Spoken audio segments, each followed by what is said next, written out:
Picture this: a brightly colored fool, tumbling across the throne room, pulling faces and cracking jokes that make even the sternest king burst into laughter.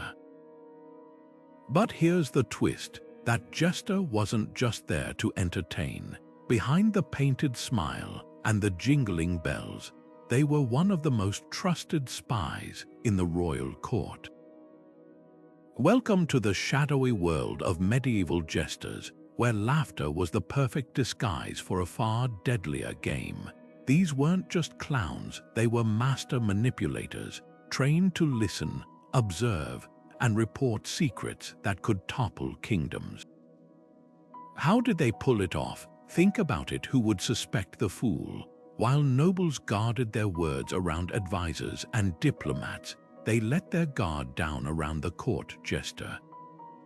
A well-timed joke, a playful insult, even a drunken ramble, every slip of the tongue was a piece of intelligence carefully filed away. Jesters had something even the most skilled spies lacked: unrestricted access. They could roam the castle freely, from the kitchens to the royal chambers, picking up whispers in the corridors and reading tensions in the room like an open book. Their role as entertainers gave them the perfect cover to ask bold questions, push boundaries, and deliver messages no one else dared to. But this wasn't just about gathering gossip. These jesters were often handpicked and trained by the crown itself, schooled in codes, cryptography, and the delicate art of psychological manipulation. Some even carried encrypted messages in the patterns of their costumes, or used their performances to send covert signals. The stakes were life and death. One wrong move, and the jester's laughter could turn to silence forever. So why take the risk? Because in a world where trust was scarce and betrayal lurked around every corner, the fool was the one player no one saw coming. Ready to unravel the secrets behind the motley, let's step into the court and uncover the truth, where every joke had a double meaning and the real punchline was power. The story of court jesters begins long before they became the shadowy spies of royal courts, back when their primary job was simply to make kings laugh. In medieval Europe, these entertainers were known by many names: fools, buffoons, minstrels, but their purpose was the same: to lighten the mood in castles where tension often ran high. Early jesters were masters of satire, using songs, riddles, and physical comedy to poke fun at the powerful without crossing the line into outright disrespect. What's fascinating is how this seemingly frivolous role gave them something priceless: proximity. While advisors and generals had to bow and wait for permission to speak, jesters could approach the throne at will, their jokes a golden ticket into the inner circle. But how did they go from comic relief to covert operatives? It started with trust. Unlike nobles who schemed for power or clergy who answered to higher authorities, jesters belonged to no faction but the crown. Their loyalty was personal, not political. Kings and queens began confiding in them, testing ideas through veiled humor, or using their performances to send subtle messages to the court. A jester mocking a greedy baron might not just be entertainment, it could be the king's way of warning him to back down. Over time, rulers realized these entertainers had a unique advantage. Everyone underestimated them. The real turning point came when monarchs started recruiting jesters not just for their wit, but for their wits. The best weren't just funny, they were sharp observers of human nature, fluent in the unspoken rules of power. Some were even literate at a time when most of the nobility weren't, making them perfect for carrying sensitive messages. Imagine a jester's costume. Those colorful patches weren't just for show. They could hide pockets for scrolls or even patterns that doubled as coded maps. And because jesters traveled between castles, performing for different courts, they became ideal couriers, slipping secrets across borders under the guise of entertainment. By the height of the Middle Ages, the role had evolved into something far more sophisticated. The most trusted jesters were no longer just accidental spies, they were trained. They learned to read rooms, to remember conversations word for word, to spot lies in a noble's laughter. Some even studied basic cryptography, turning nursery rhymes into ciphers. In a world where the wrong whisper could start a war, the court jester became the ruler's eyes and ears, all while wearing a smile. This extraordinary privilege, known as the license of the fool, wasn't just about getting laughs.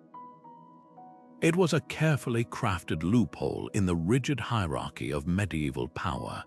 While a noble could lose their head for criticizing the king, a jester could say the exact same words and be rewarded with applause. Their immunity came from an ancient understanding. The fool's words weren't meant to be taken seriously, but rulers knew better. Behind every joke was a razor-sharp observation, and monarchs actively encouraged this dance of veiled truth-telling. Take King Henry VIII of England, who kept a jester named Will Somers by his side for decades. On the surface, Somers was just the comic relief, mocking the king's temper or joking about his marriages. But court records suggest Henry frequently summoned Somers for private conversations after performances. Why? Because the jester had a gift for wrapping hard truths in humor, delivering warnings about unpopular policies or pointing out corrupt advisors, all while maintaining plausible deniability.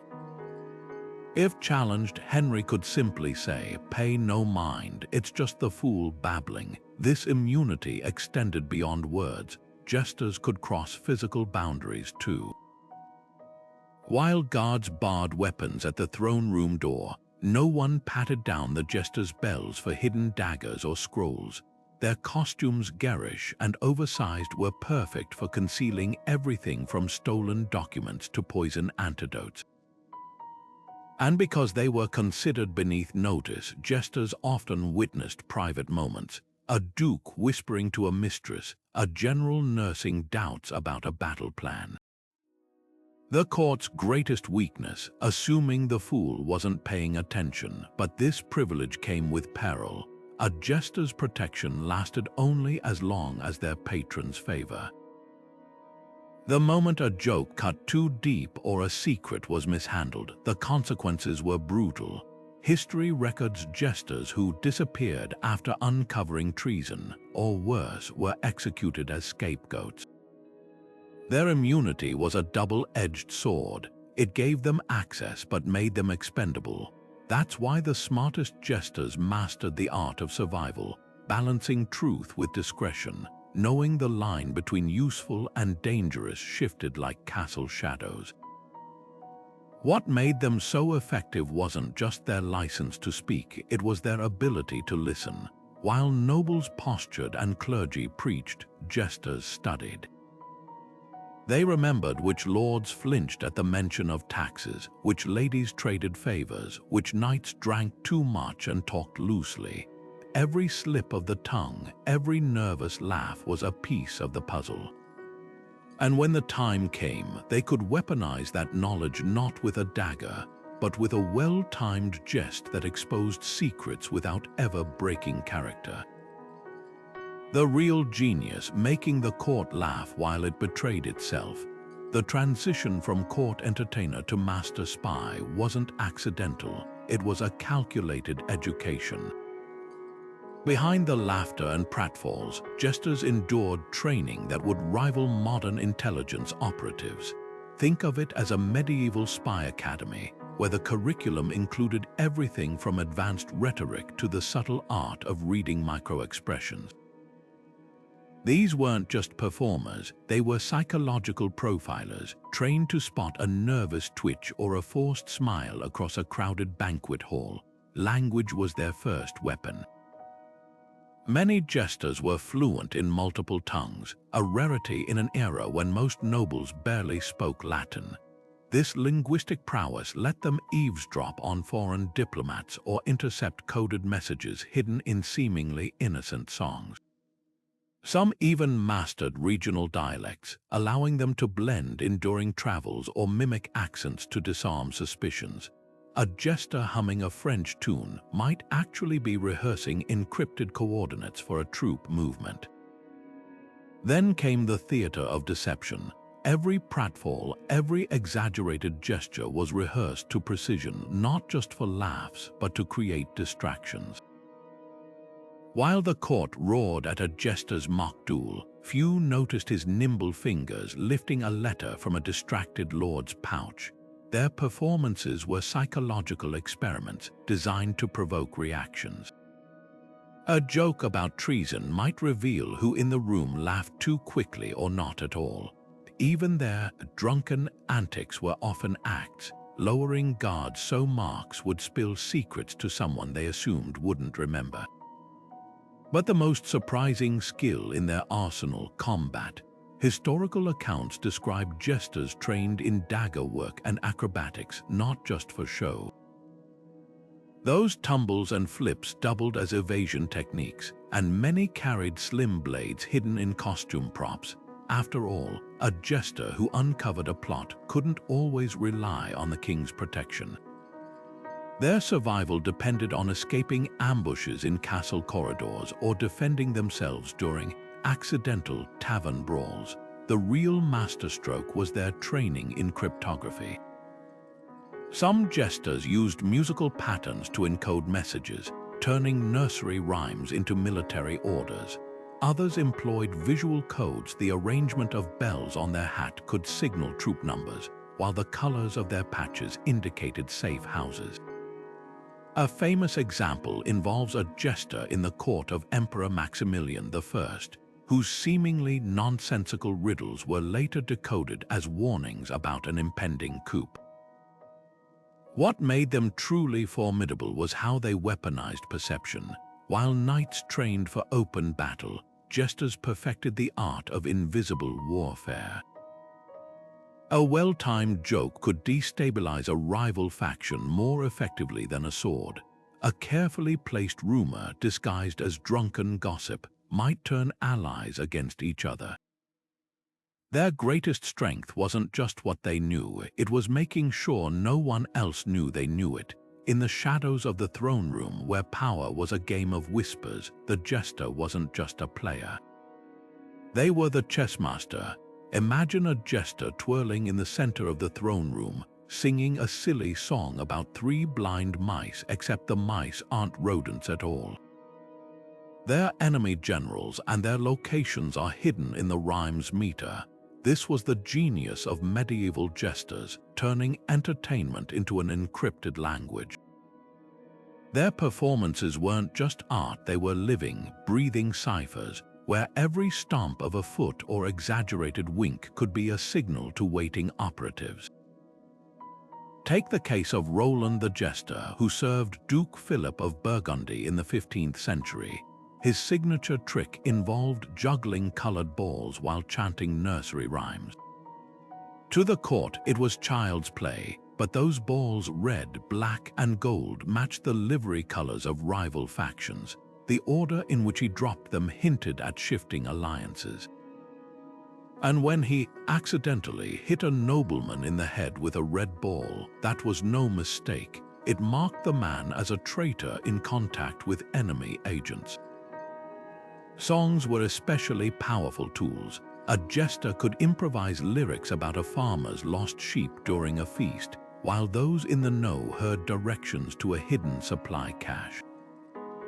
The melody's key might indicate the urgency, major for safe passage, minor for danger. Some even used call and response techniques, where a certain verse demanded a specific reply to confirm identities. One surviving manuscript describes a jester's tune where the number of times he clapped between verses corresponded to the days until an attack. But the real brilliance lay in their use of gestures. A scratch behind the ear could mean the king suspects nothing, while tugging a sleeve signaled meet at midnight. These weren't random ticks, they were drilled maneuvers as precise as a soldier's salute. Records from the Spanish court revealed jesters who communicated entire battle plans through a sequence of exaggerated bows, each angle and speed encoding troop movements. And because their entire job involved wild physicality, no one thought twice about these performances. The riskiest and most effective method was embedding messages in insults. When a jester mocked a visiting diplomat's horse that couldn't gallop, the court laughed, but the diplomat's handler knew the horse was code for a compromised spy network. This tactic walked a razor's edge too obvious, and the cover was blown too subtle, and the message was lost. The best jesters mastered the sweet spot, wrapping life or death intelligence in layers of humor so thick that only the intended recipient could peel them back. What made this system nearly unbreakable was its fluidity. Unlike rigid military codes, jesters could adapt on the fly. If one cipher was suspected, they'd switch to another mid-performance, maybe translating numbers into dance steps or hiding maps in the embroidery of their costumes. Their genius wasn't just in the codes themselves, but in the delivery. A jester could forget the next line of a song, prompting an ally to shout it out, a seemingly innocent exchange that actually verified the other's identity. And when words failed, they turned to props. A seemingly broken lute string might be arranged in a pattern matching a castle's weak points. Even food became a medium. A jester spilling wine in a particular shape could outline escape routes. The Vatican's archives contain accounts of a papal jester who used apple cores to mark locations of heretic meetings during the Inquisition, leaving them where only certain monks would find them. This wasn't just spycraft, it was performance art at its most lethal. Every laugh, every stumble, every off-key note was a calculated move in a game where missteps meant torture or execution. The jesters who survived longest were the ones who made their audience believe the entire act was frivolous, while secretly conducting an orchestra of secrets right under their noses. History remembers the jester named Triboulet, who served King Louis XII of France, not just for his razor-sharp wit, but for the night he saved the monarchy. It began with what seemed like a drunken accident. During a feast, Triboulet staggered past a group of whispering nobles, slurring nonsense as he bumped into their table. Wine sloshed, laughter erupted, and no one noticed how his stumbling fingers had accidentally knocked over a candelabra, illuminating a hastily folded letter left behind. The conspirators dismissed him with a pat on the head, chuckling as he wobbled away. What they didn't see was the sober precision with which he delivered that letter to the king's spymaster. The document outlined a plot to poison Louis during the next hunt, but here's where Triboulet's training shone. Instead of raising an immediate alarm which might have tipped off the traitors, he crafted a performance. At dawn, as the court gathered, he launched into an absurd song about a stag who dined on venomous herbs. The lyrics sounded like childish whimsy, but Louis recognized the warning. The hunt was cancelled, and the conspirators, unaware their plan had been exposed, walked straight into a trap days later when they tried again. This wasn't just luck. Triboulet had spent years perfecting the art of strategic clumsiness. His drunken, slurring masked fluent Latin, letting him decipher the nobles' coded whispers. His flailing limbs were calculated distractions, like the time he tripped into a diplomat's chamber, sending papers flying while memorizing every visible word. Even his costume played a role. The oversized sleeves that seemed to fumble with cups were lined with absorbent fabric to discreetly dispose of poisoned drinks during tastings. What made Triboulet's story extraordinary wasn't just the plot he foiled, it was how he exploited the court's blind spot. Nobles expected spies in shadowy cloaks, not fools in jingling caps. When questioned later, one conspirator admitted they'd discussed their plans in front of Triboulet repeatedly, assuming the idiot wouldn't comprehend. That miscalculation cost them their heads. The king, meanwhile, rewarded his jester with something rarer than gold, a private chamber adjoining his own, ensuring no threat would ever slip past those watchful, laughing eyes again. Tribulat's legacy reveals the ultimate irony of medieval espionage. The most effective intelligence operatives weren't the ones lurking in alleys, they were the ones standing in plain sight, turning ridicule into a weapon. While history books glorify knights and diplomats, it was often the fool's bells that rang the truest alarm. A royal jester arriving at a rival court wasn't just a guest, it was a psychological operation in motley. Monarchs quickly realized these entertainers made perfect diplomatic envoys, their laughter disarming hostility while their eyes catalogued every vulnerability. When tensions between kingdoms ran high, sending armored diplomats risked escalation, but a jester, they came bearing jokes instead of threats, their colorful costumes a stark contrast to the grim-faced envoys of war. Take the case of Pietro the Fool, dispatched by the Duke of Milan to the court of Naples in 1423. Officially, his mission was to celebrate a truce with acrobatics and bawdy songs. Unofficially, his bells hid tiny notches marking the thickness of Naples' castle walls, while his drunken stumbles through the barracks revealed troop numbers. By the time Pietro left, trailing laughter and confetti, he carried home more military intelligence than any spy could have gathered through conventional means. The brilliance of this strategy lay in its reciprocity. Host courts couldn't refuse a jester without appearing humorless or weak, yet welcoming them meant inviting a trained observer into their inner sanctum. Some rulers tried countermeasures, assigning minders to follow visiting jesters or banning them from sensitive areas, but the fools always found ways around restrictions. A jester in the court of Hungary's King Matthias once got lost chasing a chicken through restricted corridors, memorizing guard rotations between exaggerated squawks. Humor became the ultimate diplomatic lubricant. A well-timed jest could diffuse a tense negotiation, letting both sides save face while the jester's patron gained subtle advantages. Records from the Tudor court describe a French jester who accidentally confused two rival English nobles during a feast, sparking laughter that masked his real purpose, identifying which lords reacted with genuine amusement versus barely concealed rage, valuable intel for future divide and conquer tactics. But the riskiest assignments involved active deception. Some jesters played long games, ingratiating themselves with rival courts over years. The legendary Spanish jester Borja spent a decade in Portugal's royal household, his loyalty so convincing that King Joao entrusted him with sensitive messages that always seemed to reach Castilian ears suspiciously fast. Only after Joao's disastrous military defeat did rumors surface.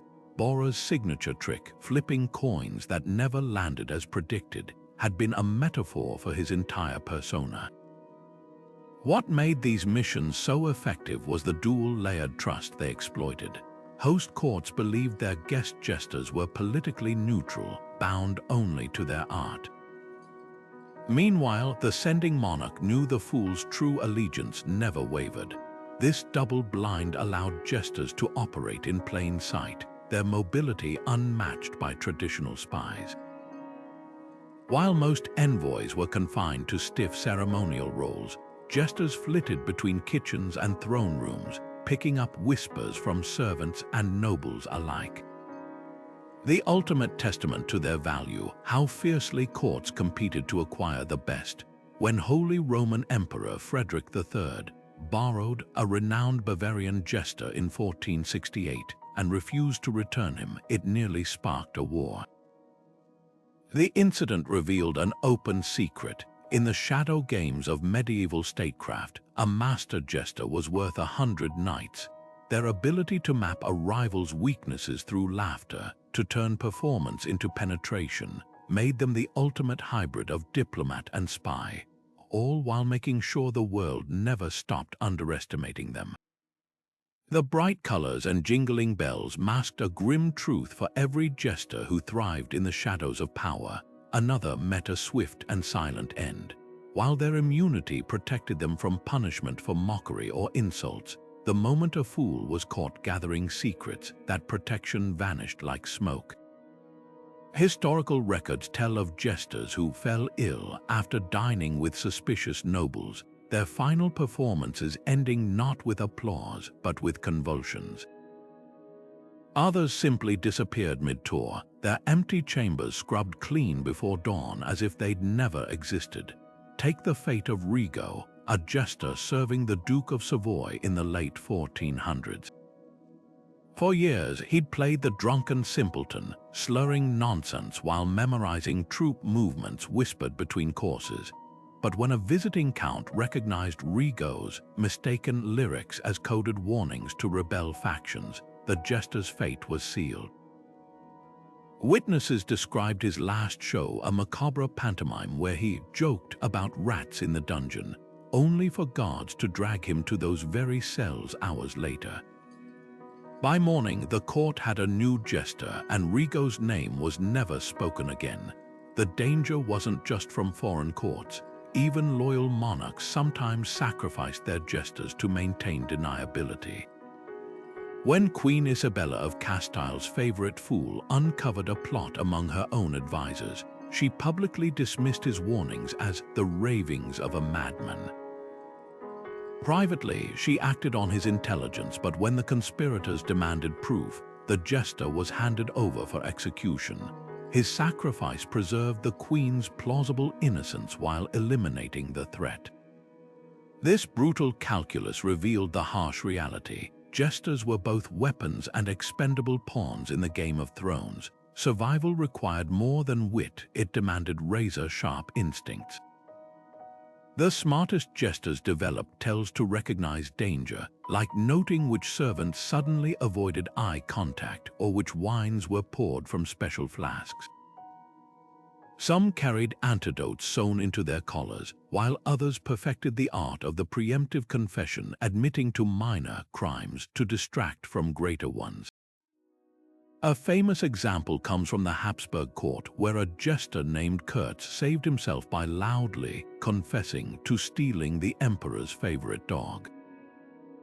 Just as officials were about to accuse him of intercepting military correspondence, the absurd admission made him seem harmless, and the graver charges were never filed. Perhaps the cruelest twist was how their own methods were turned against them. The same tricks that made jesters brilliant spies, hidden codes, psychological manipulation became tools for their undoing. One Venetian account describes a jester who received a seemingly innocent gift of sugared plums from an admirer. Only after eating them did he realize the pits were arranged in a pattern spelling traitor in Latin, a message from his handler that his cover was blown. By nightfall, he'd fled the city, his abandoned costume found floating in the canals days later. This constant peril reveals why the most successful jesters were masters of balance. They had to be bold enough to uncover secrets, but cautious enough not to reveal they knew. They needed the trust of their monarch, but couldn't appear too favored lest rivals target them. Their survival hinged on making everyone from kitchen maids to foreign ambassadors believe they were nothing more than a frivolous distraction, even as they shaped the fate of nations from behind a painted smile. In the end, the greatest testament to their skill wasn't the secrets they stole, but the fact that any of them lived long enough to grow old.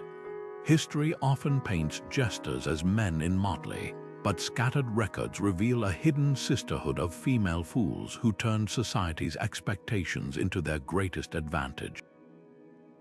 While their male counterparts relied on slapstick and satire, these women weaponized flirtation and feigned innocence, slipping through castle corridors like shadows in silk. Take the case of Jane Fool, one of the few documented female jesters who served England's Queen Mary in the 1550s. Court accounts describe her as a simpleton who lulled noblemen into confessing affairs over shared wine, secrets that later helped the Queen navigate treacherous political alliances. What made these women so effective was the era's blind spot. Nobles dismissed female jesters as decorative accessories, their sharp minds masked by coy smiles and ribald songs. A nobleman might guard his tongue around the king's spymaster, but after a few goblets of ale with a giggling fool in a low-cut gown, suddenly battle plans and betrayals spilled like overfilled chalices. Venetian archives mention a jester called Columbina who stumbled through diplomatic dinners, her drunken ballads about lost virtue actually detailing naval movements, each off-keynote corresponding to enemy ship positions. Their training diverged sharply from male jesters. While men practiced acrobatics and cipher codes, women perfected the art of strategic vulnerability. A well-timed tear could prompt a lord to reveal comforting lies. A faux pas about politics invited condescending corrections laced with classified information. The French court's Margaret Lafol famously pretended illiteracy, coaxing nobles to read sensitive documents aloud to amuse her, then recited them verbatim to her patron after midnight. But their greatest camouflage was the assumption that women couldn't grasp state affairs. When the Spanish jester Mariposa interrupted war councils with bawdy jokes, commanders chuckled at her adorable attempts to mimic strategy talk. None realized her nonsense words, "the crab marches at dawn," or "the owl flies backward," were precise reports on troop formations. By leaning into stereotypes, these women crafted the ultimate deception.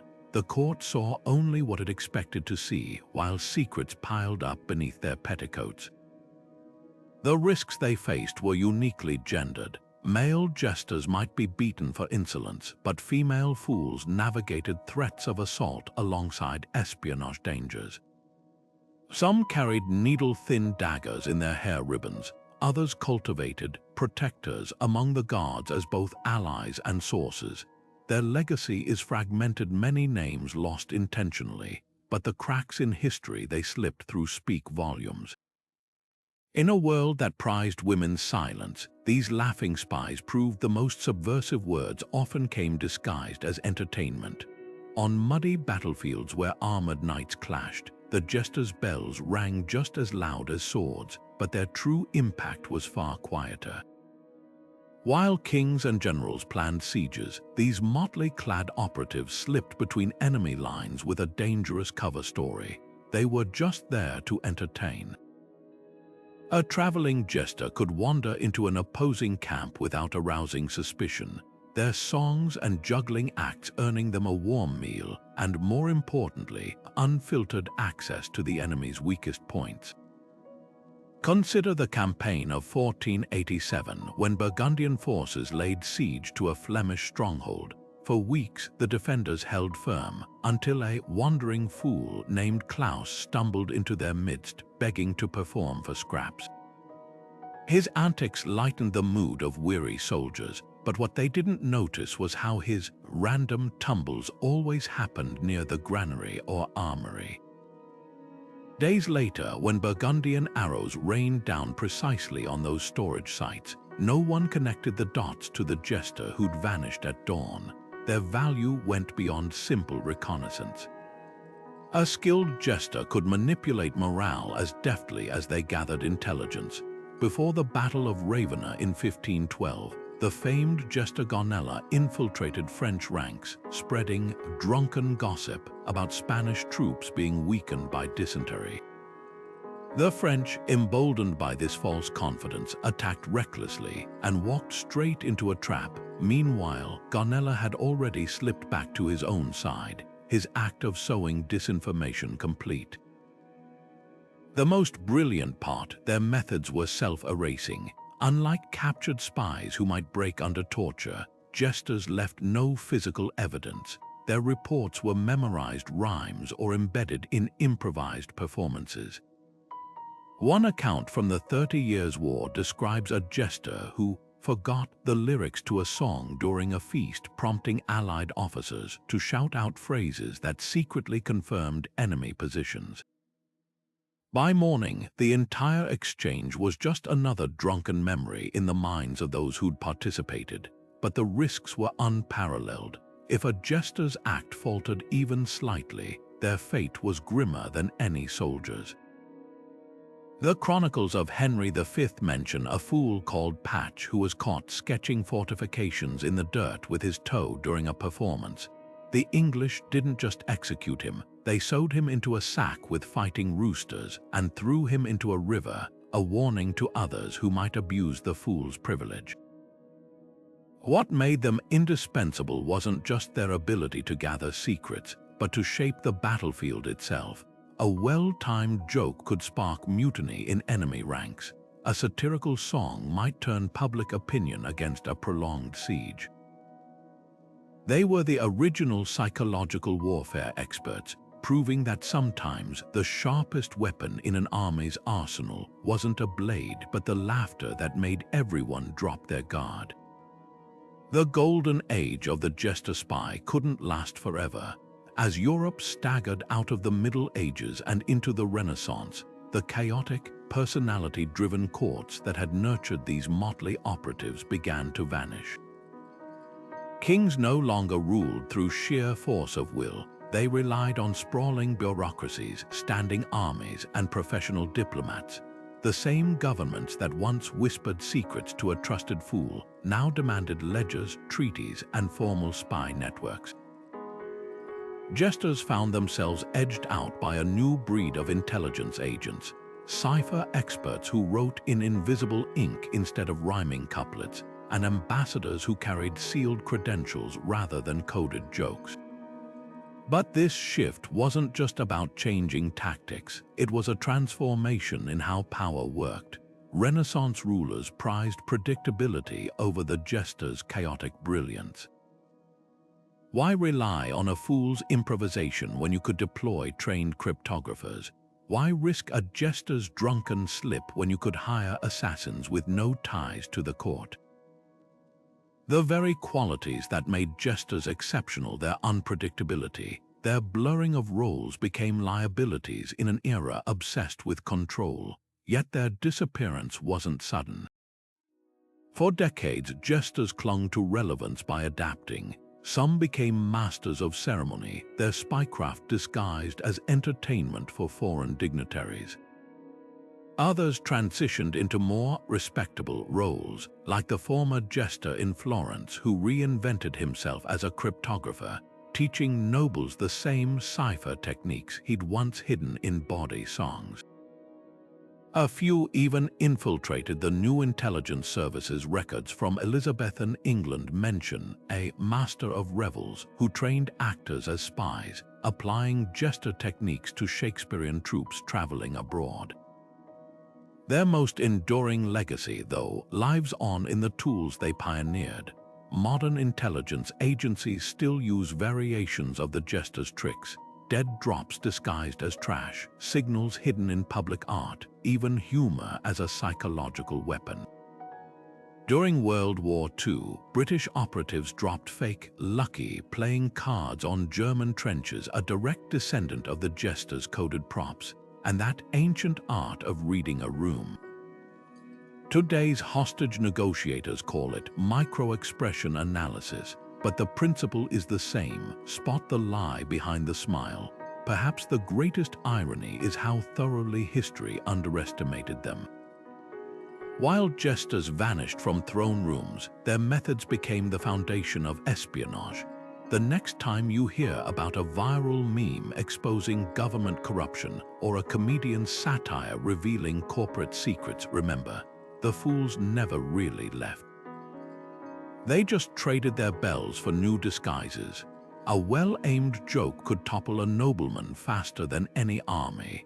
Medieval jesters understood this better than anyone. Their humor wasn't just entertainment, it was psychological warfare disguised as frivolity.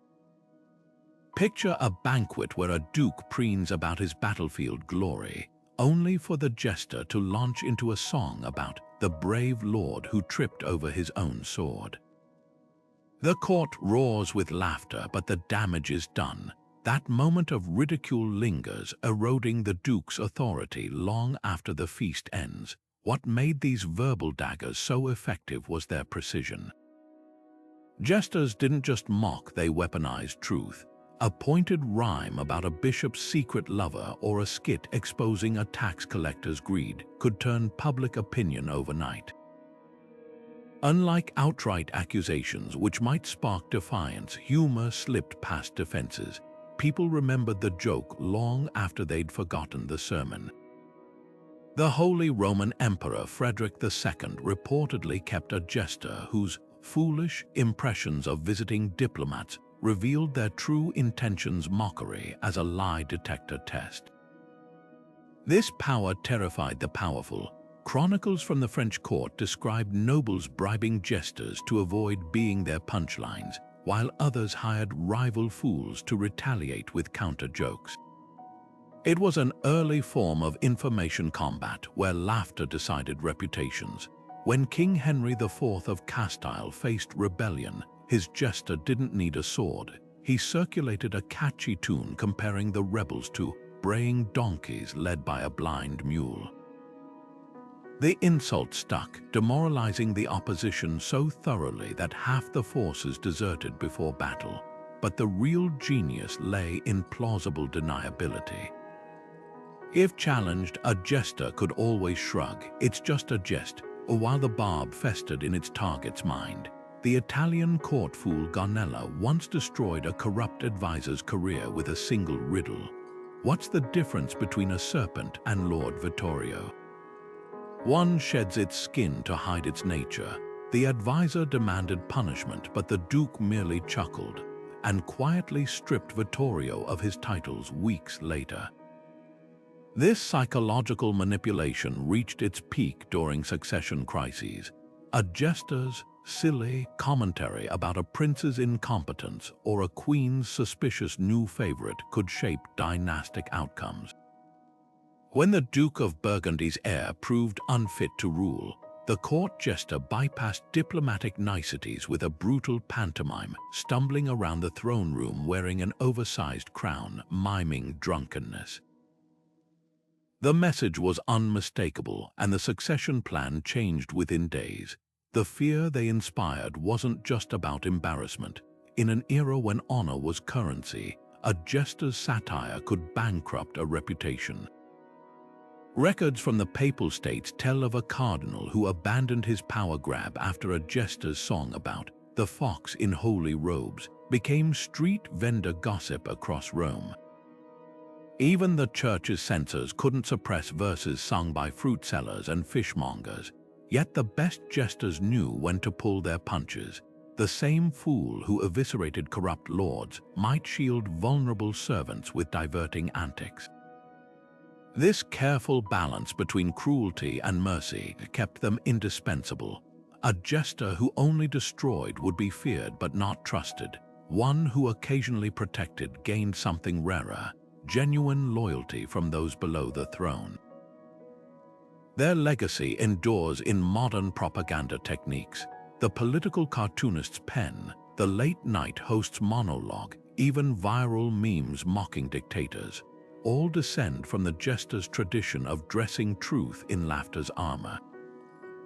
Because when power becomes absurd, it loses its grip, and no one made tyranny look ridiculous quite like the fool who danced while holding up the mirror.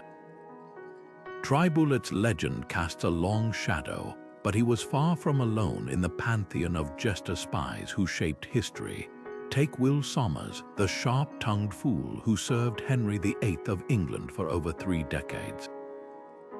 Chroniclers painted him as just another court entertainer, but his private meetings with the king tell a different story.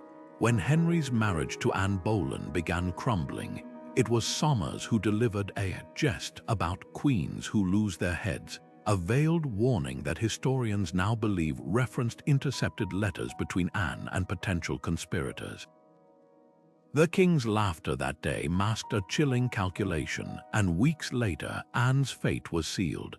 Across Europe, these dual-purpose fools left their fingerprints on history's turning points. In Spain, the jester Borra didn't just mock King Philip's stiff demeanor. He used exaggerated imitations to signal which courtiers were secretly mimicking the monarch's mannerisms to curry favor. The Habsburg courts had their own master of deception, Kunz von der Rosen, whose drunken ramblings about Swiss cheese with too many holes later proved to be a coded report on weaknesses in mercenary defenses. Even the Vatican employed jesters as intelligence gatherers. Papal records mention a fool named Pervano Arlato, whose silly Bible parables contained encrypted alerts about corruption in the College of Cardinals. What connected these figures wasn't just their access, it was their methodology. Each operated within a carefully cultivated persona. Triboulet played the idiot savant, stumbling through Latin translations that coincidentally exposed forgeries in diplomatic documents. Sommers adopted the guise of a harmless gossip, his tavern visits coinciding with leaks from disgruntled guards. Their routines followed a pattern: establish trust through entertainment, identify vulnerabilities through humor, then strike with precision. A Venetian ambassador's memoir recounts watching a Neapolitan jester reduce a visiting duke to tears with a song about the cuckoo's stolen nest, only to realize years later it had revealed the duke's secret plot to seize lands. The paper trail they left is sparse but telling. Marginal notes in royal account books showed jesters receiving payments far exceeding normal entertainers' wages, often marked for special services. Portrait painters sometimes hid clues like the chessboard subtly placed behind Will Sommers in one Tudor-era painting, its pieces arranged in a formation matching Henry's troop movements during the Pilgrimage of Grace Rebellion. Even their epitaphs whisper secrets. Triboulet's tombstone bears an inscription mocking those who thought laughter was just noise, while Borra's grave features a bell with no clapper, a final jab at those who never heard the truth in his jingles. These weren't isolated cases but nodes in a sprawling network. Jesters moving between courts functioned like an medieval intelligence web, their travel permits serving as early versions of diplomatic immunity. When the Holy Roman Emperor's jester visited Florence, local spies noted how he spent less time performing and more time examining fortifications like an engineer.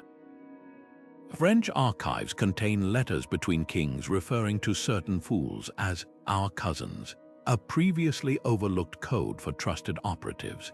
The system was so effective that during the War of the Roses, both Lancaster and York factions employed identical tactics, their jesters unknowingly mirroring each other's moves like reflections in a distorted mirror.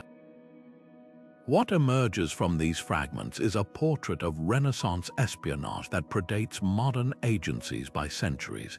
These jesters didn't just influence history, they documented it in real time through their unique lens. While official records sanitized battles and treaties, the Fool's Chronicles embedded in songs, doodles, and seemingly offhand remarks preserved the raw human calculus of power. Their greatest trick wasn't surviving the cutthroat world of courts. It was making sure history remembered them as mere entertainers, when in truth, they'd been puppet masters all along. A jester's most dangerous weapon wasn't hidden in their sleeve, it was their ability to become anyone. Mimicry transformed these entertainers into human chameleons, capable of mirroring accents, mannerisms, even the distinctive limps of rival nobles with unsettling accuracy. Historical accounts describe jesters who could flawlessly imitate a French diplomat's nasal drawl or a bishop's sermonizing cadence, skills honed not just for laughs but for infiltration. The Venetian jester Zanni famously disguised himself as a mute stable hand for 3 weeks, his silent observations revealing which grooms were bribed to poison the duke's horses. But raw talent wasn't enough. These performers trained like actors, methodically studying their marks. A jester assigned to shadow a visiting ambassador might spend days noting how the man tugged his ear when lying or which wine made him loose-tongued. The best could switch personas mid-performance, one moment a bumbling peasant, the next a haughty knight, testing which guise made their target most vulnerable. This wasn't mere entertainment, it was psychological profiling disguised as comedy. Memory techniques elevated their craft from clever to cryptographic. In an era before notepads, jesters developed elaborate mental filing systems. Some used the memory palace method, associating secrets with objects in the throne room. A stained tapestry might represent a traitor's name, while a chandelier's missing crystal-coded troop numbers. Others turned gossip into rhyming couplets, embedding details in songs impossible to forget. The court of Aragon employed a jester who could recall every toast made at a feast weeks later, his drunken requests for repeats actually verifying inconsistencies in noble stories. Improvisation tied it all together. Unlike scripted spies, jesters thrived in chaos.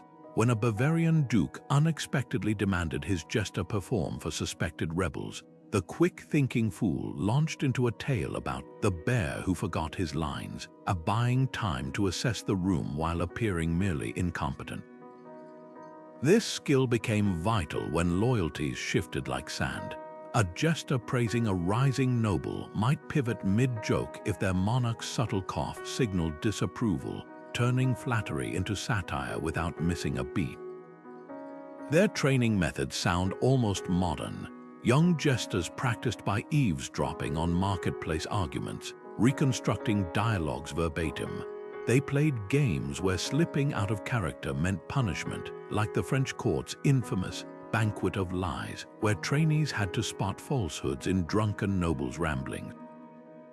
The most brutal exercises involved interrogation resistance. Captured jesters knew to play the fool even under torture, their babbling masking survival tactics. What set them apart was how seamlessly these skills intertwined. A jester mimicking a cough could pass a coded message to an ally while simultaneously discrediting a rival by exaggerating their wheeze.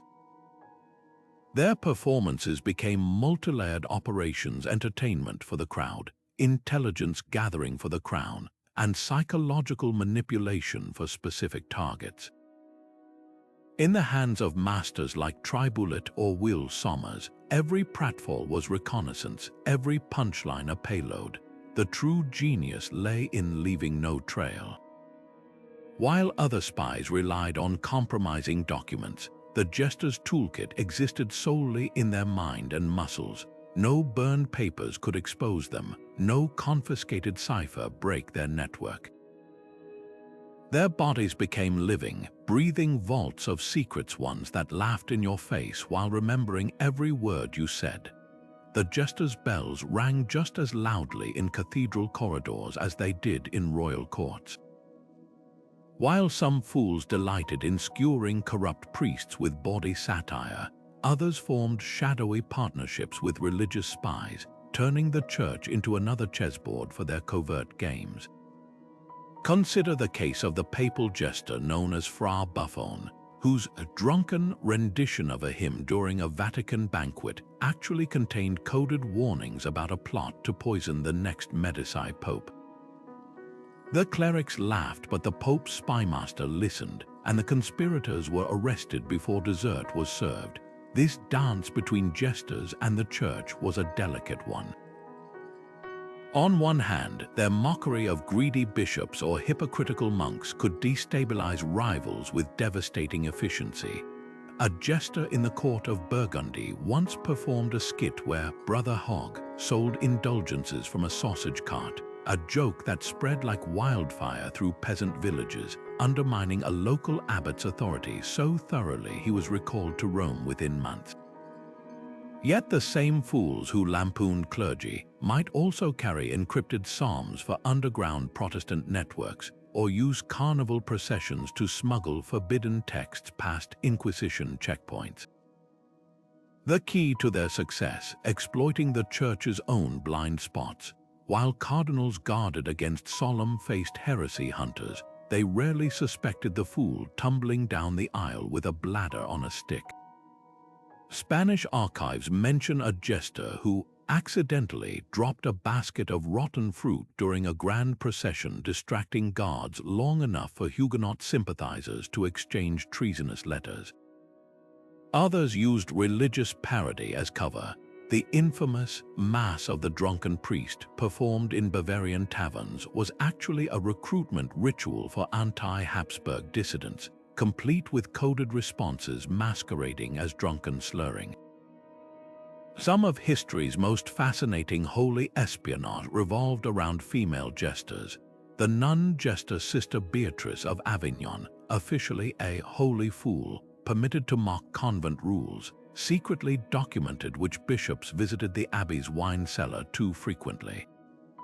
Her childish drawings of angels with wine-stained wings became evidence in a later purge of corrupt clergy. Meanwhile, in Orthodox Russia, the jester foolishness of God's little sparrows gave cover to old believers preserving banned rituals under the Tsar's nose. The ultimate irony, many clergy actively employed jesters as deniable assets. A bishop's fool could ridicule a rival diocese's doctrine one day, then carry sealed orders to allied monasteries the next. Their motley was the perfect disguise. When caught with incriminating documents, they could claim the papers were props for an upcoming morality play. Even the Inquisition struggled to prosecute them. Interrogators often dismissed a jester's heresy as mere buffoonery, not realizing the fool had just recited verbatim transcripts of secret trials from memory. This intersection of faith and espionage reveals the jester's greatest theological contribution. They proved laughter could be holier than water. When the Archbishop of Mainz tried to silence a critic by declaring, "God hates mockers," his own court jester shot back, "Then why did he make so many fools?" The resulting scandal forced the Archbishop to retreat, a victory not of swords or sermons, but of a well-timed jest that exposed hypocrisy while wearing bells. Shakespeare's fools didn't just crack jokes, they cracked codes. When the fool in King Lear babbles about truths wrapped in riddles, he's not just entertaining the court, he's embodying centuries of jester-spy tradition. Literary scholars have long noted how these characters speak uncomfortable truths, but there's a deeper thread here. Playwrights like Shakespeare were tapping into a cultural memory of jesters as intelligence operatives. The fool's famous line, "Have more than thou showest, speak less than thou knowest," wasn't just wisdom, it was a perfect summary of espionage tradecraft. Folklore across Europe preserves this duality. In Slavic tales, the trickster Ivan the Fool outwits kings and demons not through strength, but by playing the idiot while secretly gathering intelligence. The German legend of Till Eulenspiegel follows a wandering jester whose pranks, like swapping a bishop's holy water for beer, mirror real historical tactics of discrediting targets through humiliation. These stories weren't pure fantasy, they were echoes of a time when jesters moved through castles like shadows, their laughter masking calculated observation. Even the tarot's Fool card holds hidden layers. While modern interpretations focus on innocence or recklessness, medieval artists often depicted the fool with a dagger hidden in his motley, a nod to the deadly stakes beneath the whimsy. This symbolism wasn't accidental. Court records from Renaissance Italy describe jesters using tarot readings as cover for intelligence drops, slipping coded messages between the lines of fortune-telling patter. The brilliance of these literary portrayals lies in their plausibility. When Fest in Twelfth Night sings, "Youth's a stuff will not endure," the audience hears melancholy wisdom. But in the context of espionage, it takes on new meaning. a warning about the fleeting nature of secrets, or perhaps a signal to handlers that an operations window was closing. Shakespeare's audiences might not have recognized the tradecraft, but they sensed the authenticity. The fool's immunity to punishment, his ability to name corruption without consequence, these weren't dramatic liberties, but reflections of a very real license granted to royal intelligence assets. Beyond plays, jesters haunted political pamphlets and satires.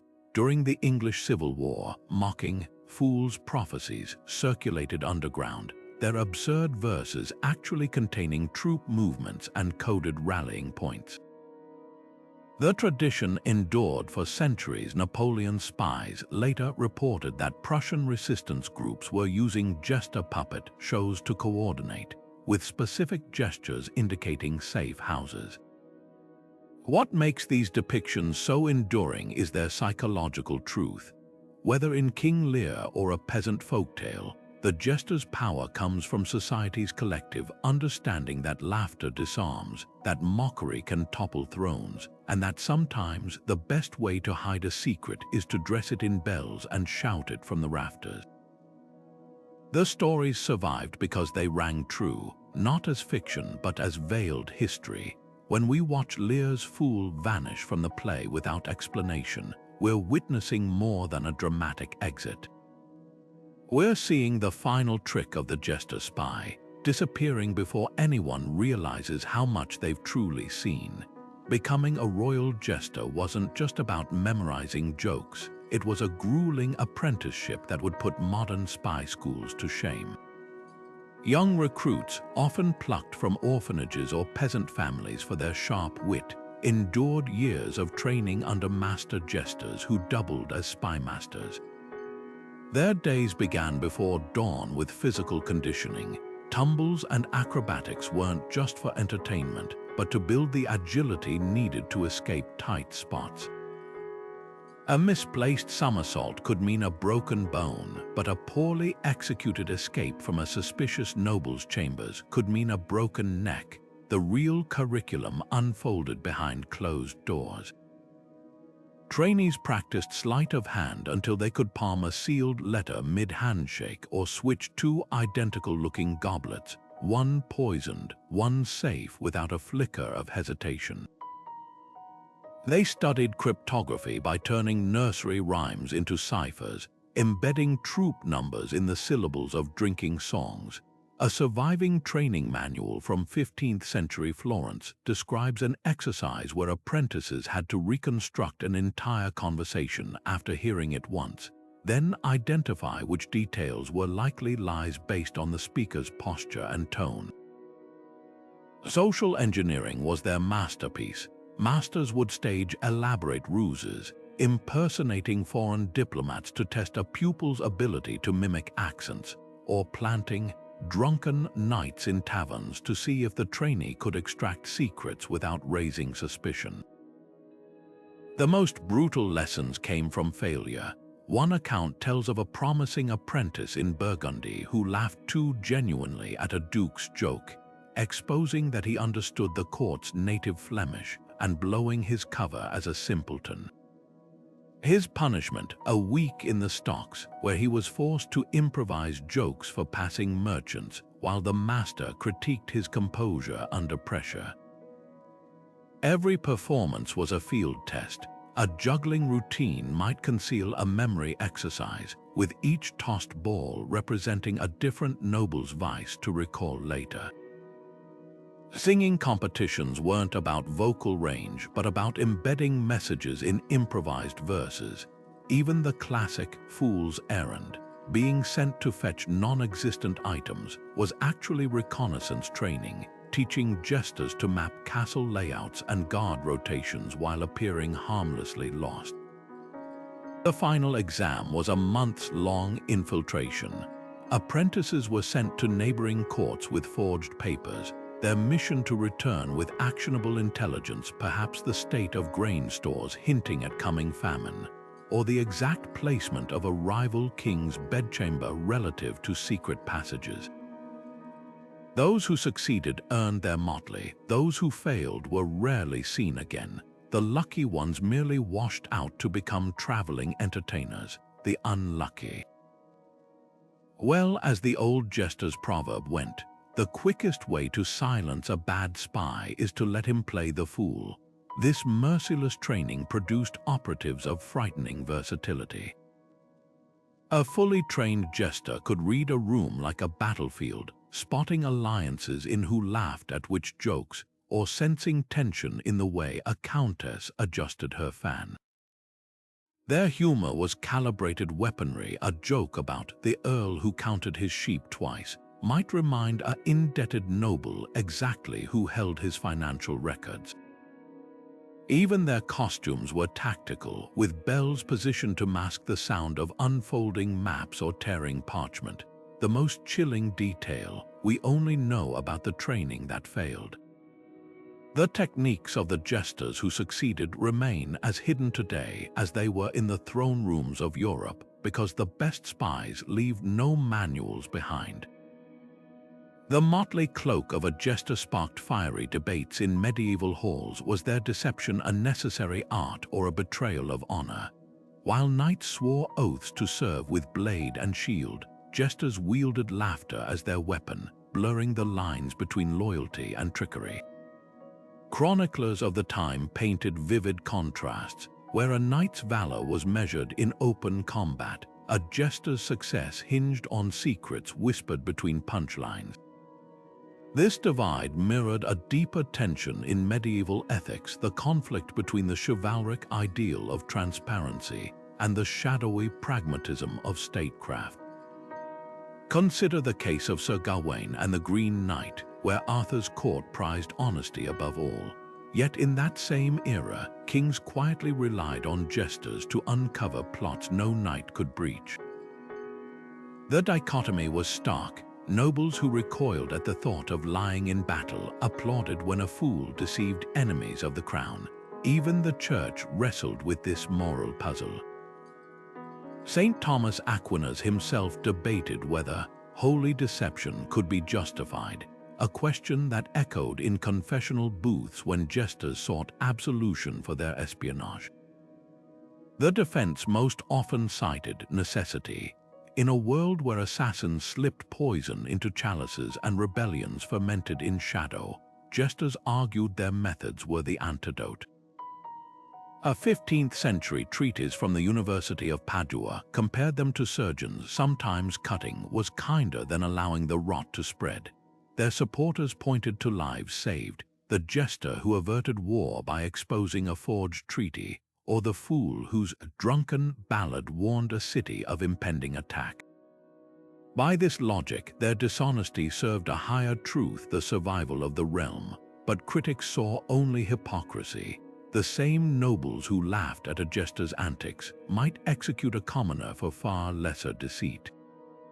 German Minnesinger poems mocked the double standard, with one verse asking why a knight lost his spurs for lying about a duel, while the jester who fabricated entire personas remained draped in royal silks.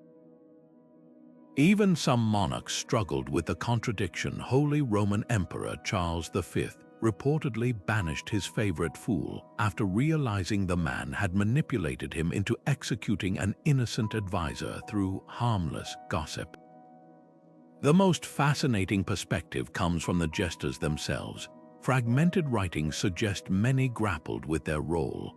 The jester of Duke Philip the Good left cryptic notes comparing himself to Icarus flying too close to the sun of power, his wax wings of laughter always at risk of melting. Others embraced the moral gray, like the anonymous fool who scrawled in a margin, "Better a liar who saves kingdoms than an honest man who buries them." This ethical tension never fully resolved because it couldn't. The jester's very existence was a paradox. They were both court insiders and eternal outsiders, truth-tellers who lived by deception, entertainers whose antics shaped empires. In the end, perhaps their most enduring legacy wasn't the secrets they stole, but the mirror they held up to power itself, revealing that even the mightiest thrones were built on uncomfortable compromises. where the price of survival was sometimes paid in counterfeit coins of laughter. Professional spies worked for gold jesters traded in something far more valuable, trust, while salaried intelligence agents filed reports to faceless handlers. A jester's survival depended on the personal favor of their monarch. This wasn't just a difference in payment, it shaped every aspect of their craft. A spy might infiltrate a castle with forged papers, but a jester walked in through the front gate, welcomed by name. That intimacy gave them access no mercenary could buy. When the Duke of Milan's spy network failed to uncover a planned coup, it was his jester, beloved by the conspirators, who overheard their boasts during a raucous drinking song and whispered the details into the Duke's ear before dessert. Yet this system had razor-thin margins. Unlike spies who could disappear into new identities, jesters lived in the spotlight. Their faces were known, their routines predictable.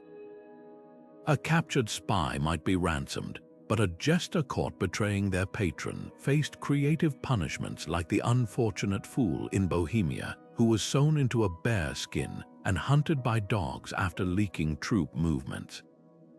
Their greatest strength, personal connection, was also their Achilles heel. When King Louis XI of France suspected his jester of double-dealing, he didn't order an interrogation. He simply stopped laughing at the fool's jokes, a death sentence in all but name, stripping away the immunity that came with royal favor. The contrast in methods was stark. Professional spies relied on meticulous tradecraft, invisible ink, dead drops, and coded ciphers. Jesters worked in the open, embedding messages in the cadence of a limerick or the colors of their patched coats. Where spies might spend weeks surveilling a target, jesters provoked reactions in real time. A famous example comes from the court of Elizabeth I, where the Queen's spymaster Walsingham used trained agents to gather evidence against Mary, Queen of Scots, but it was her jester who confirmed Mary's guilt by staging a mock trial that made her flinch at precisely the right accusations. Monarchs kept both in their arsenal for good reason. Spies excelled at long-term infiltration and military reconnaissance, but jesters mastered the human terrain of the court, the grudges, alliances, and unspoken rules no document could capture. When Henry IV of France needed to gauge noble sentiment about his controversial edict, his spies returned with conflicting reports. His jester solved the puzzle with a single performance, altering verses about the decree until he pinpointed which lords reacted with nervous laughter versus genuine mirth. The system thrived on this balance. Spies provided structure and reach. Jesters offered deniability and psychological insight. But as governments grew more bureaucratic, the jester's informal role became a liability. No payroll records meant no accountability, and a fool's loyalty died with their patron. The last great jester spy, Madame Duclos at Versailles, found this out tragically when Louis XIV's successor dismissed her, not realizing her foolish gossip had been preventing noble rebellions for decades. Within months, the court erupted in scandal, proving even Sun King's grandeur couldn't replace the subtle art of the laughing spy. The jester's shadow stretched far beyond Europe's castle walls across the Silk Road. The Ottoman Empire's nadirs perfected their own brand of political subterfuge disguised as comedy. These sharp-tongued entertainers, often former slaves or prisoners of war, wielded satire like scimitars, cutting through court formalities to expose hidden agendas. One account describes a nadir who accidentally spilled coffee on a vizier's robes while singing about stains that won't wash out, a poetic jab at the minister's corrupt dealings that the Sultan understood immediately. Unlike European jesters, nadirs frequently came from conquered territories, their outsider status giving them unique insights into factional tensions. Their performances blended poetry, music, and acrobatics, but their real artistry lay in reading the room, a skill honed through brutal initiation. New recruits were thrown into volatile diplomatic gatherings, expected to identify secret allies and rivals based on subtle cues like who laughed first or which compliments sounded forced. Meanwhile, in China's imperial courts, a different tradition thrived. Court comedians called Yuling operated under the guise of Confucian humility, their self-deprecating humor masking razor-sharp observation. Where European jesters relied on flamboyance, Yuling mastered the art of the stupid question, opposing naive queries that exposed contradictions in officials' policies. Historical records from the Tang dynasty tell of a Yuling who, innocently, asked why tax collectors needed armored carriages if the people were so prosperous. The laughter that followed couldn't disguise the emperor's thoughtful silence, or the tax reforms announced weeks later. These performers often traveled with regional magistrates as lucky charms, their presence putting locals at ease while secretly assessing loyalty to the central government. The most skilled could map entire rebellion networks through jokes about mischievous crickets, a code for dissenters, or crooked bamboos, corrupt officials. Japan's takemochi added another layer to this global tapestry. Serving feudal lords during the Edo period, these performers combined stand-up comedy with ninja-like stealth. Their signature prop, a fan decorated with seemingly random splashes of ink, actually concealed coded maps of castle weak points. A takemochi's exaggerated reenactment of a samurai's boast might reveal which lords were overstating their military readiness. When the shogunate cracked down on Christian converts in the 17th century, takemochi were instrumental in identifying hidden churches, using comic routines about foreign ghosts to smoke out sympathizers without direct accusation. What united these traditions across continents wasn't just the espionage, it was the shared understanding of humor as a social solvent. In Mughal India, the court jester Tenali Rama famously exposed a corrupt priest by asking him to weigh his piety against gold coins, revealing the holy man's greed through laughter rather than confrontation. Aztec Huehuetlotli elders used ritual clowning to critique warlords during sacred ceremonies, their immunity rooted in religious tradition rather than royal decree. Whether in Istanbul's Topkapi Palace or Beijing's Forbidden City, the pattern held: the louder the laughter, the closer the fool could get to power's inner circle. The adaptations were as varied as the cultures. Persian jesters incorporated Sufi mysticism into their acts, wrapping political warnings in layers of spiritual allegory that only the initiated could decode. Russian skomoroki, often persecuted by the Orthodox Church, developed a system of whistled signals during performances to alert underground communities of approaching danger. Even in cultures without formal jesters, parallel roles emerged, like the West African griots who balanced praise singing with discreet intelligence gathering for tribal leaders. This global web of laughing spies reveals a universal truth about power. Those who make rulers laugh ultimately make them listen. The Ottoman Nadir's poetry, the Chinese Yuling's faux naive questions, the European jesters' coded songs, all were variations on humanity's oldest intelligence tactic. Sometimes the best way to uncover the truth isn't to demand it, but to dance around it in motley, letting the powerful betray themselves with their own laughter. Modern intelligence agencies might trade jesters' bells for burner phones, but the core tactics remain eerily similar.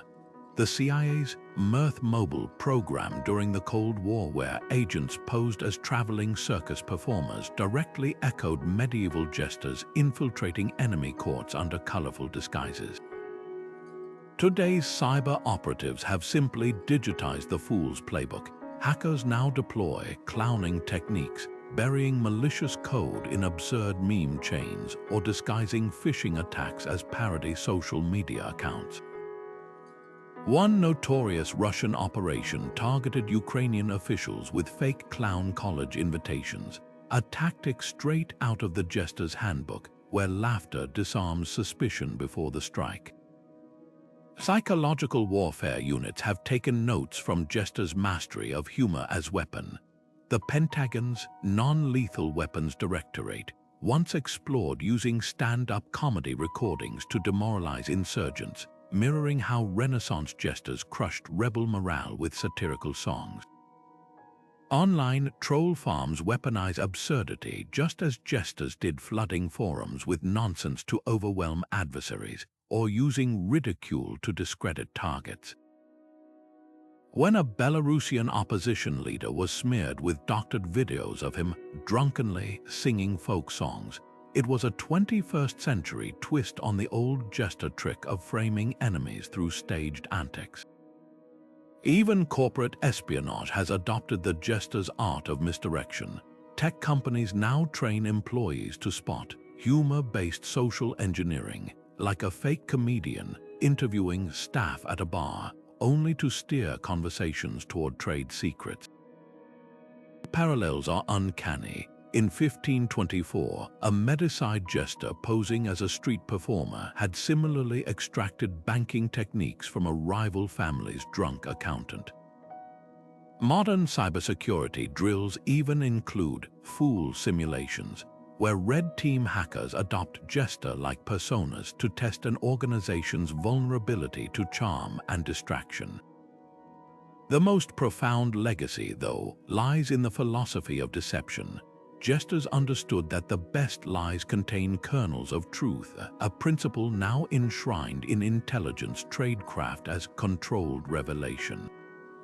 When WikiLeaks mixed genuine documents with subtle forgeries, or when Iranian hackers hid malware in a viral comedy app, they were employing the same dual-layered approach medieval fools used in their coded performances. The NSA's declassified Jester file, yes, its reel explicitly references this strategy, advising operatives to hide the dagger in the joke. Yet for all the high-tech adaptations, some techniques remain unchanged. The CIA's Simpleton Protocol for extracting information from hostile targets using self-deprecating humor to lower defenses could have been lifted from Tribullet's playbook. Ukrainian cyber units recently revived the jester's tradition of symbolic mockery, hacking Russian state TV to broadcast a cartoon of Putin as a court fool while leaking actual military secrets in the subtitles. Even the dark web has its modern jesters. Hacker collectives like Anonymous wear digital motley, blending serious leaks with theatrical stunts to amplify their impact. The ultimate lesson from these laughing spies, that truth wrapped in entertainment slips past defenses like a jester through castle gates. Whether it's a viral meme exposing corruption or a comedian's monologue revealing classified leaks under the guise of satire, the old rules still apply. In an age of information overload, the loudest truths often come disguised as jokes because, just like in the medieval court, nobody suspects the fool until it's too late. Hollywood would have us believe every jester was a master spy hiding daggers in their bells, but the truth is far more nuanced. While some fools operated as elite intelligence assets, others were exactly what they appeared to be: talented entertainers with no secret agenda. The romantic image of the all-knowing, all-seeing jester overlooks the messy reality of medieval courts, where only a select few fools had the skills and, more importantly, the trust required for espionage work. Take the case of Roland the Unobservant, a jester in the court of King John of England who famously missed 3 separate assassination plots because he was too busy perfecting his juggling routine. Or little tumbling Tom, whose sole contribution to state security was once vomiting on a French ambassador after overindulging in spiced wine. These were the rule, not the exception. Most jesters spent their careers focused on entertainment, not intrigue. Even the famous Will Sommers likely exaggerated his spy exploits in later years to enhance his reputation. The reverse was equally true. Not all medieval spies wore motley. Professional intelligence networks existed long before jesters entered the picture. Arab merchants working as informants along the Silk Road, Venetian bankers tracking political shifts through debt records, even wandering minstrels carrying encrypted messages in their instrument cases. These operatives operated completely outside the jester system.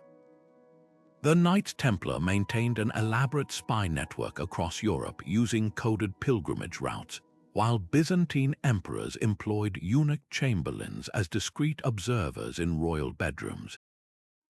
What makes the jester-spy phenomenon special isn't its universality, but its strategic brilliance where it did occur. Unlike full-time spies who might arouse suspicion, a trusted fool could toggle between roles, entertaining at supper while memorizing battle plans between courses. Their genius lay in this duality. Records from the Duchy of Burgundy show only about 1 in 20 court jesters received intelligence training, but those who did achieved remarkable success precisely because their cover was so perfect. The exaggeration of their roles stems from a simple human tendency. We prefer colorful legends over bureaucratic reality. It's more thrilling to imagine a lone jester uncovering conspiracies through wit than to acknowledge the tedious work of clerks comparing grain shipment discrepancies. Yet this myth-making does a disservice to history's real jesters.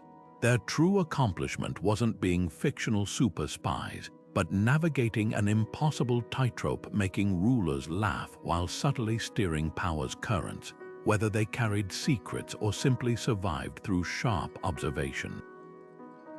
Modern archaeology confirms this balanced view. Chemical analysis of jester skeletons reveals some had injuries consistent with combat training, broken knuckles from dagger practice, stress fractures from nighttime rooftop runs.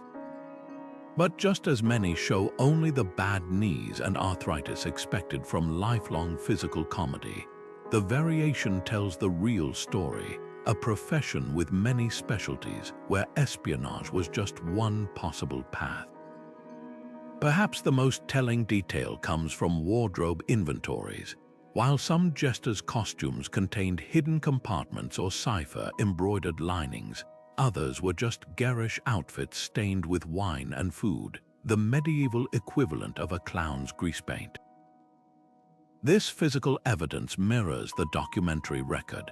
Most fools were exactly what they appeared to be, which made the occasional spy among them all the more effective. The takeaway isn't that jester spies didn't exist, but that their rarity made them devastatingly effective. Like a single drop of poison in a royal cup, their power came from being the exception, not the rule. For every tribulet manipulating empires through coded jokes, there were dozens of jesters whose greatest intrigue was stealing extra pudding from the kitchens. And that contrast between the ordinary and the extraordinary is what makes their real history far more fascinating than any fictionalized version. The bright colors and laughter of a jester's life often ended as abruptly as a poorly timed punchline. For every fool who retired to a comfortable cottage, a dozen more met grim fates silenced by the very courts they'd served.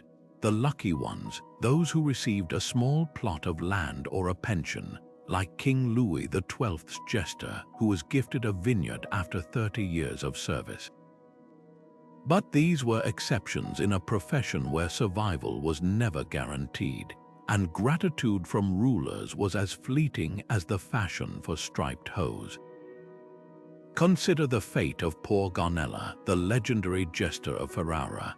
After decades of loyal service, he was found frozen to death outside the castle gates one winter morning, dismissed without warning when a new duke deemed his humor outdated. His story echoes across medieval records. Jesters discarded like dull blades once their edge wore thin. Some met darker ends, The Annals of Burgundy mention a fool who tripped from a tower window hours after overhearing a conspiracy involving the Queen's favorite knight. Others simply vanished, their names struck from payrolls with no explanation beyond "the king requires new amusement." The brutality of their profession crystallized in moments of transition. When a monarch died, their jesters faced immediate peril, viewed as dangerous repositories of secrets the new regime might prefer buried.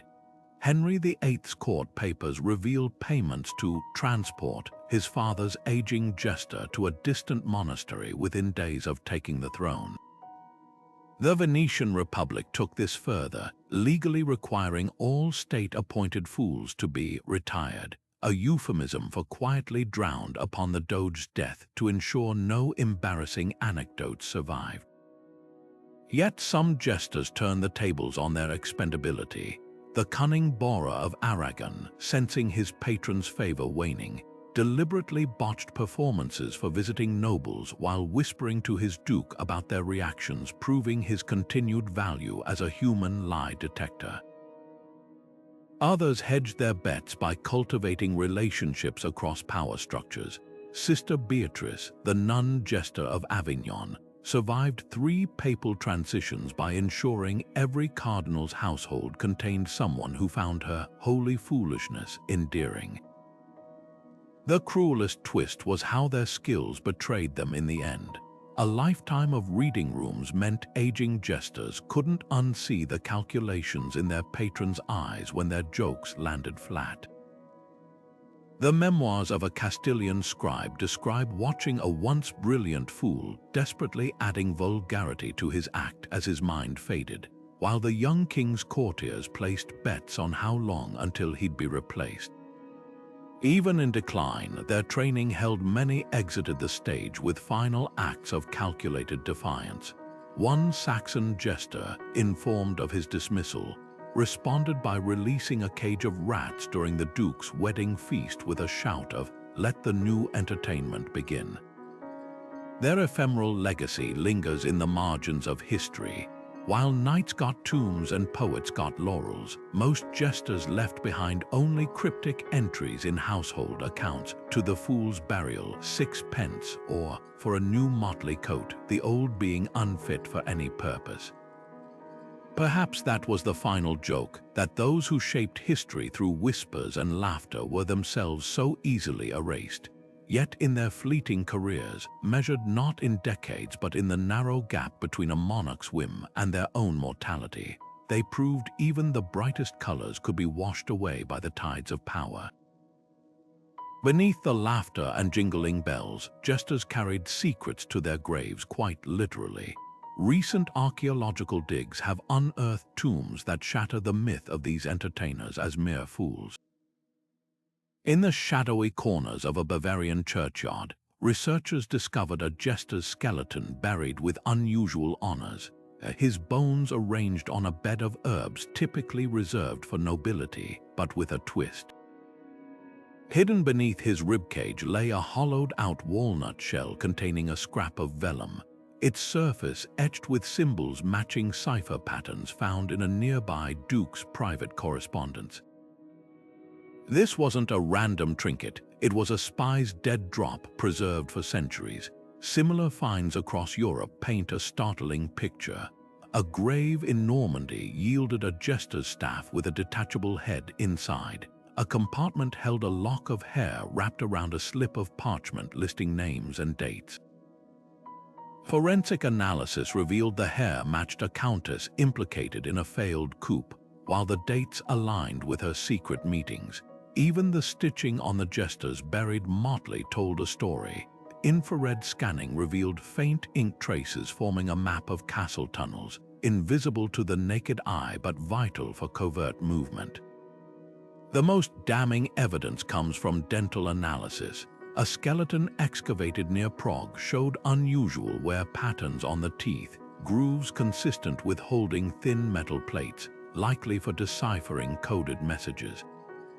This jester didn't just memorize secrets, he bit down on them. Nearby, archaeologists found a corroded bronze bell from his costume, its interior etched with microscript detailing troop movements. When shaken, it would have jingled innocently. When held to candlelight, it betrayed an empire's defenses. These discoveries confirm what fragmented historical records hinted at. A ledger from the Medici archives mentions payments to a jester for special silks, long assumed to mean costumes, until a Florence dig uncovered a burial with those same silks folded into origami-like shapes that, when unfolded, formed accurate diagrams of Milanese fortifications. Even the jester's famed baubles, those scepter-like props, hid surprises. X-rays of one specimen revealed a hollow chamber containing a dose of white powder. Analysis matched it to a rare Venetian poison known as the Bishop's Farewell. Perhaps the most poignant find was a child-sized skeleton in York, buried with a miniature jester's cap. At first dismissed as a tragic young entertainer, closer inspection revealed the bones belonged to a teenager with scoliosis, a condition that would have made tumbling painful but perfect for playing the simpleton. Nestled in his palm was a walnut carved into a perfect replica of the royal seal, its interior threaded with strands of gold wire. Historians now believe this was no ordinary apprentice, but a messenger trained to authenticate sensitive documents by comparing wax impressions to his hidden master copy. These graves do more than corroborate tales of jester-spies. They rewrite our understanding of medieval intelligence networks. The compartments, ciphers, and concealed maps prove these weren't occasional informants, but professionals equipped with specialized tools. A jester's tomb wasn't just a final resting place. It was a last act of deception, ensuring their secrets died with them. Until now, the earth, it seems, kept better records than the historians, preserving in bone and metal what parchment dared not confess. The court jester's legacy isn't confined to dusty history books. It's alive in every viral meme exposing corruption or late-night monologue skewering politicians. In a world drowning in misinformation, their ancient tactics feel startlingly modern. Think about it. When a comedian like John Oliver breaks down complex scandals with punchlines, he's using the same weaponized humor that jesters perfected centuries ago. Laughter still disarms, satire still cuts through lies, and the truth still hides best in plain sight. Just swap the jester's bells for a YouTube thumbnail. What medieval fools understood, and what today's intelligence agencies now study, is humor's unique power to bypass skepticism. Psychological studies confirm that people process information differently when laughing. A joke about election fraud might slip past partisan defenses where a news report sparks outrage. Russian troll farms exploit this daily, seeding absurd conspiracy theories that spread precisely because they're framed as ironic jokes. It's the digital equivalent of a jester whispering treason in rhyming couplets, then shrugging. Can't you take a jest? But the parallels go deeper than propaganda. Modern cybersecurity trains employees to recognize social engineering through scenarios straight from the jester's playbook. That phishing email pretending to be from your boss's golf buddy. Same tactic as a jester mimicking a noble's cough to gain trust. Even corporate whistleblowers have adopted the fool's methods, like the Boeing engineer who leaked safety concerns through a parody Twitter account styled as a medieval court herald. The medium changes, the strategy endures. Perhaps the most urgent lesson lies in countering disinformation.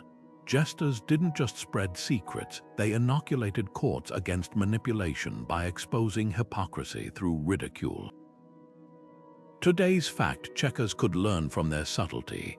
When a Ukrainian hacker group exposed Russian troop movements by editing them into a slapstick cartoon of Putin riding a tank, the viral laughter did more damage than any dry intelligence report.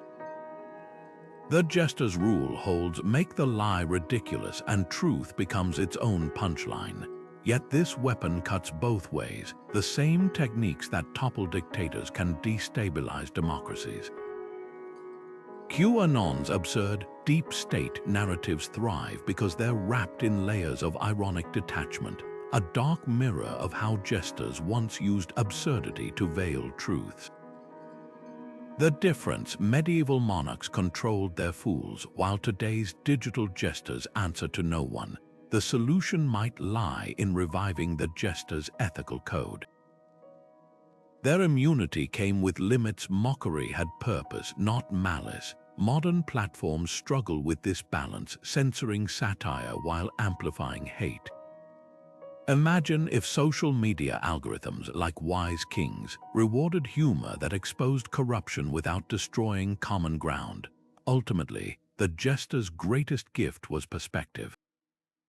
In an age of polarized certainties, they remind us that wisdom often wears motley. The next time you share a political meme or laugh at a scandalous sketch, remember, you're part of an ancient tradition.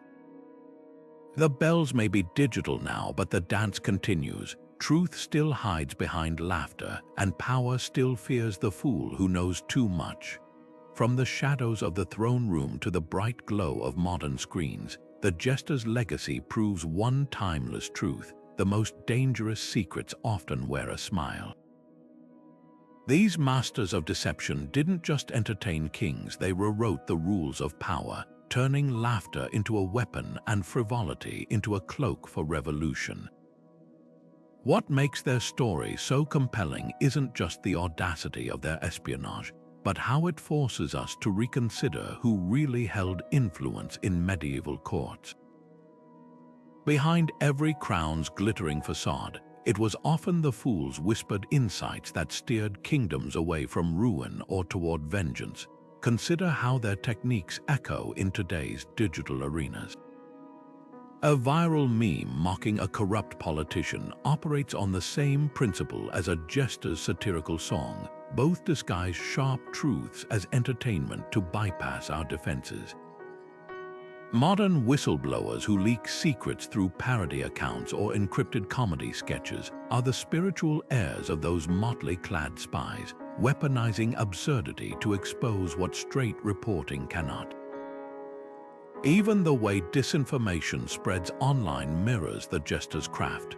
Plausible deniability wrapped in humor, making lies sticky enough to linger long after debunking. Yet their true genius lay in duality. A jester could deliver a lethal insult and dismiss it as nonsense within the same breath, just as today's satirists blur the line between joke and journalism. This balancing act between truth and deception, between clown and strategist, reveals why their methods remain potent centuries later. In an age where attention is the scarcest currency, the ability to make people lean in with laughter before slipping in the knife of truth is more valuable than ever. The lesson for our era: never underestimate the fool, whether they're wearing bells or a viral hashtag. From Tudor England's throne rooms to the algorithm-driven courts of social media, those who make us laugh often see further than the rest. They navigate the unspoken rules, spot the cracks in facades, and package hard truths in ways that can't be ignored. The jesters of old remind us that sometimes the most subversive act isn't hiding information but shining a spotlight on it while everyone's too busy laughing to look away. So the next time you see a comedian skewer a tyrant or a meme expose corruption, remember, you're witnessing a tradition as old as power itself. The costumes change, the platforms evolve, but the game remains the same. And if history teaches us anything, it's that the fools who master it never really fade away. They just find new stages, hungry for more stories where history's hidden players outsmarted the system. Hit that subscribe button because the past has plenty of surprises left, and the best ones are always dressed in motley. Drop a comment below with your favorite undercover trickster from history, and let's keep the conversation and the secrets